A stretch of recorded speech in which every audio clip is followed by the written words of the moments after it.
What's going on, everyone? Charlie here again. We're going to talk about the VIX, the Volatility Index. Specifically, we're going to talk about CBOE, look into it, its history a little bit, and some of the other volatility indexes that exist. So the CBOE Volatility Index. In 1993, the Chicago Board Options Exchange, otherwise known as CBOE, introduced the CBOE Volatility Index, otherwise known as the VIX, which was originally designed to measure the market's expectation of 30-day volatility implied by at-the-money S&P 100 index option prices. VIX soon became the premier benchmark for U.S. stock market volatility. It is regularly featured in the Wall Street Journal, Barron's, and other leading financial publications, as well as business news shows on CNBC, Bloomberg TV, and CNN/Money, where VIX is often referred to as the Fear Index.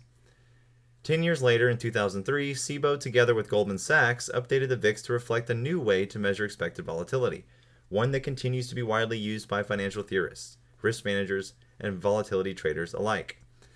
The new VIX is based on the S&P 500 index, the SPX, the core index for U.S. equities, and estimates expected volatility by averaging the weighted prices of XPS puts and calls over a wide range of strike prices. By supplying a script for replicating volatility exposure with a portfolio of XPS options, this new methodology transformed VIX from an abstract concept into a practical standard for trading and hedging volatility. Volatility as a tradable asset. On March 24, 2004, CBOE introduced the first exchange-traded VIX futures contract on its new all-electronic CBOE Futures Exchange, CFE. 2 years later, in February 2006, CBOE launched VIX Options, the most successful new product in exchange history. In less than 5 years, the combined trading activity in the VIX Options and futures has grown to more than 100,000 contracts per day. The negative correlation of volatility to a stock market return is well documented and suggests a diversification benefit to including volatility in an investment portfolio. VIX futures and options are designed to deliver pure volatility exposure in a single, efficient package. CBOE and the CBOE Futures Exchange provides a continuous, liquid, and transparent market for VIX products that are available to all investors, from the smallest retail trader to the largest institutional money managers and hedge funds. Beyond the VIX. In addition to VIX, CBOE calculates several other volatility indexes, including the CBOE Nasdaq 100 Volatility Index, or the VXN, CBOE DJIA, or the Dow Jones Industrial Average, which is VXD. You have the CBOE Russell 2000, which obviously tracks the Russell 2000, and you have the CBOE S&P 500 3-month Volatility Index, or VXV. Currently, VXD and RVX futures are listed on CFE. RVX options trade on CBOE. So the calculation, if you are into math and you would like to calculate the VIX volatility, this is the formula. Stock indexes such as the S&P 500 are calculated using the prices of their component stocks. Each index employs rules that govern the selection of component securities and a formula to calculate index values. VIX is a volatility index comprised of options rather than stocks, with the price of each option reflecting the market's expectation of future volatility. Like conventional indexes, VIX employs rules for selecting component options and a formula to calculate index values. The generalized formula used in the VIX calculation is sigma squared equals 2 over time to expiration. I'm going to go ahead and explain all these symbols to you. So this is sigma is VIX over 100. VIX equals sigma times 100. So that's for the contracts. T is time to expiration. F is forward index level derived from index option prices. K0 is first strike below the forward index level F. KI, strike price of the I out of the money option, a call if KI is greater than K0, and a put if KI is greater than K0. Both put and call if KI equals K0. Now KI is the interval between strike prices, half the difference between the strike on either side of K. Now this triangle here is just delta, that's your delta symbol, and this is your sigma symbol. Now note, K for the lowest strike is simply the difference between the lowest strike and the next higher strike. Likewise, delta K for the highest strike is the difference between the highest strike and the next lower strike. R is your risk-free interest rate to expiration, and Q is the midpoint of the bid-ask spread for each option with strike K1.